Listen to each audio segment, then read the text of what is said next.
What is going on, guys? My name is Sena and welcome back to another video. In this video, we're going to be VOD reviewing a Silver 3 Breach on Haven and pointing out some mistakes in their gameplay that are keeping them stuck in this low rank. I'm sure all of you guys watching make at least some of these common mistakes as well, so my goal with this video is to bring light to this and help everybody improve by analyzing this gameplay. I'm going to be mentioning a bunch of major significant errors that I see throughout this VOD, so make sure that you stick around until the end so you don't miss out on anything. Right before we jump into the video though, guys, I want to take a moment to introduce you and thank Valorant Tracker for sponsoring this video. Valorant Tracker is the #1 most popular tool for tracking your stats and improvement. You can look at all sorts of things like your KD ratio, win rate, or even more specific stats like agent KDs or map win rates. One of my personal favorite features that Valorant Tracker offers is the Guide tab, where you can select any agent you want and access a massive video library of lineups and strategies for that agent. You'd think that for a service like this, you'll have to pay a lot of money for it, but Valorant Tracker is actually 100% free to download and use, meaning that you don't have to pay a single penny to get access to all of these awesome features. Make sure you click the link in the description or pinned comment to download Valorant Tracker today. Thank you again to Valorant Tracker for sponsoring this video, and with all of that being said, guys, let's jump right into the video. Starting off with the pistol round here, our friend Breach decides to buy full utility, meaning that he doesn't buy shield or any pistol. I'd argue that this is a pretty good buy for Breach if you have a plan on how you're going to use that utility. Initiator utility is very strong when used to set up your team to take space, which is crucial to understand. The team decides to push A and send 3 long with 1 down short and 1 lurking mid. This setup isn't terrible, but ideally Reyna should definitely have someone doubled up with him to get his trade in sewers. They end up scaling all the way up long and short, and they're in a perfect position to execute the site. Breach has his stun ready for backside. Now all we need is for Omen to throw a blind short for Reyna. Breach flashes after his stun goes through, and Raze can throw a nade and satchel out and take the site for free. This is what should happen, but do you want to know what actually happens? Just take a look and watch for yourself.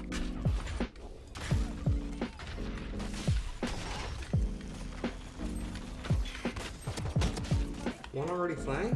Zero communication, zero coordination, just a bunch of sitting ducks, and the whole round falls apart as soon as a flank comes through. This is what I mean when I say that communication is necessary. You're not telling your teammates what you're doing with your utility and when you're using it. You're just randomly tossing it out and hoping that something good happens. You need to say something like, hey Raze, I'm stunning backside and flashing for you. Can you nade it and then satchel out? Or hey Omen, can you throw a blind for short so Reyna can scale up with us? These basic comms set up a plan and build coordination to make the execute work. I promise you, if you do this in your silver games, the enemy team will be crying in all chat saying that you guys are playing like it's VCT because they don't understand this basic level game sense. The only comm you gave this entire pistol round was complaining after you died. Just from this round alone, I can see exactly why you might be struggling to win games consistently. Let's move on and talk about round 3 after they lose their eco and now they are on a full buy with rifles against the enemy's bonus. In the pre-round, the team is talking about pushing and taking garage control. While I don't think this is a very good plan considering that they're on a bonus and likely have specters or shotguns,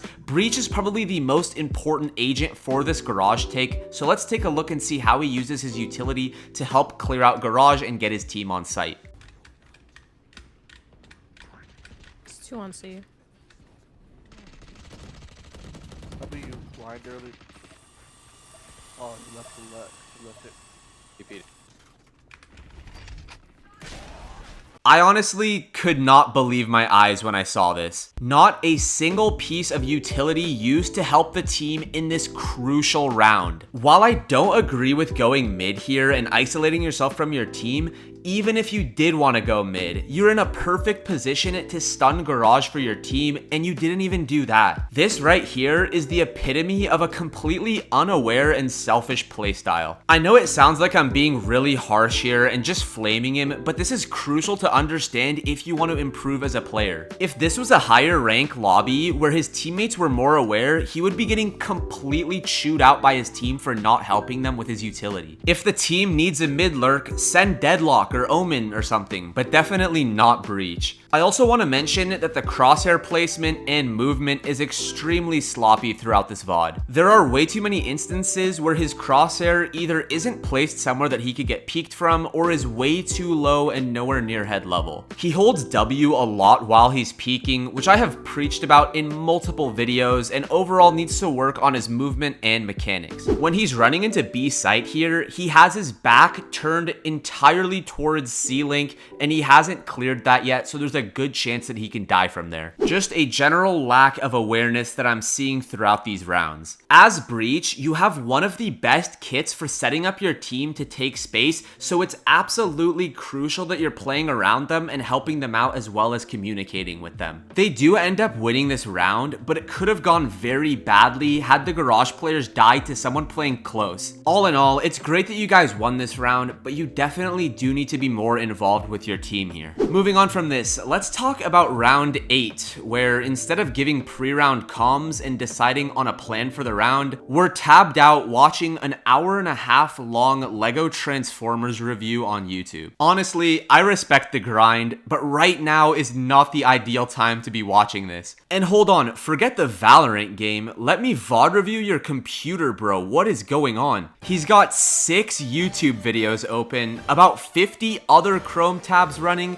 his Google account has an error, and his computer needs to update on top of all that. Good lord, I don't even want to see all of the graphics driver updates that probably need to be installed. All jokes aside though, it's very important to establish a plan with your team before the round starts so you have some sort of direction as a team. As an initiator especially, you have the utility that your team needs to make a site take happen, so if anything, you should be the one calling the shots here. Let's move on from this and talk about round 14, and the reason why I want to bring up round 14 is to praise him for doing something absolutely beautiful. In the pre-round, he's coming to his Raze and asking him to help him set up a play where he's gonna stun C long and then Raze will throw a nade afterwards. This makes me so happy to see, and this is the type of communication that I was looking for earlier in the game. They end up losing this round because their Garage player dies and says that it sounds like they're going B, which causes Breach and Raze to rotate off of C site early. The enemy team pushes through Garage and it becomes clear that they are going to hit C, but Breach is too hesitant to commit to this fight against Jet or to fight for the site at all. When you're at a man disadvantage, meaning you have less players alive than the other team, it is crucial to look for fights or picks to even out this man advantage. I think instead of falling back CT here, he should have stayed peeked on this angle and tried to look for a pick. He has plenty of utility to work around here and he doesn't use any of it. He uses a flash, but then doesn't push through the smoke with it, so what was even the point of flashing here? He doesn't seem confident in himself at all, and you can tell that he's second guessing his every move in this situation. If he just committed to that flash and swung out of the smoke with it, he could have gotten a pick or just drawn the attention of everyone on site, giving the Garage players an opening to flood out and help. You cannot be afraid to die for your team in this situation. I honestly think just going for a hero play here could have turned the tides and possibly won them this round, but unfortunately, that doesn't happen. Finally, let's talk about rounds 18 and 23. The reason why I bring up these two rounds is because he dies in a similar way in both of these rounds by not clearing his angles when retaking a site. On round 18, he's flanking and doesn't check the close right cubby and dies to a classic when he was about to ult,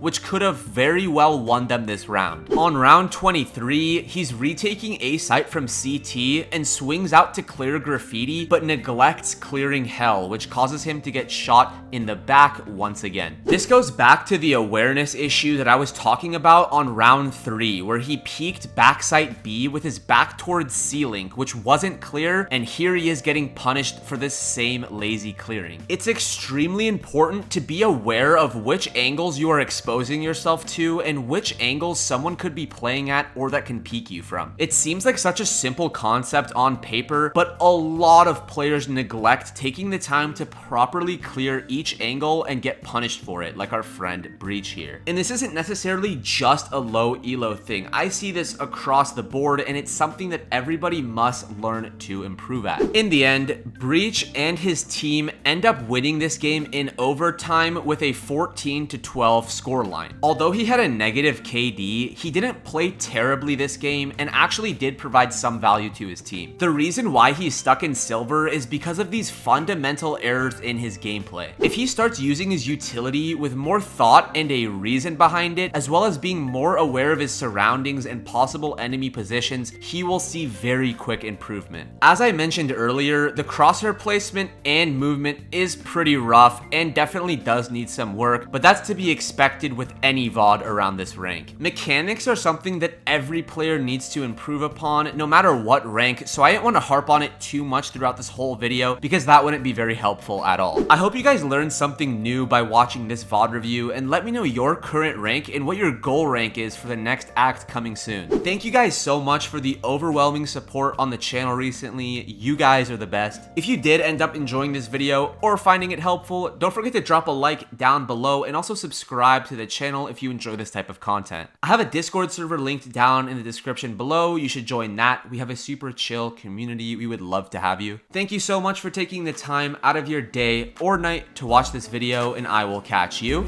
in the next one. Peace out. I don't wanna dodge the topic. I never gave you my heart, you robbed it. If it was easy, trust me, I drop it. I know it's difficult to see I'm hard.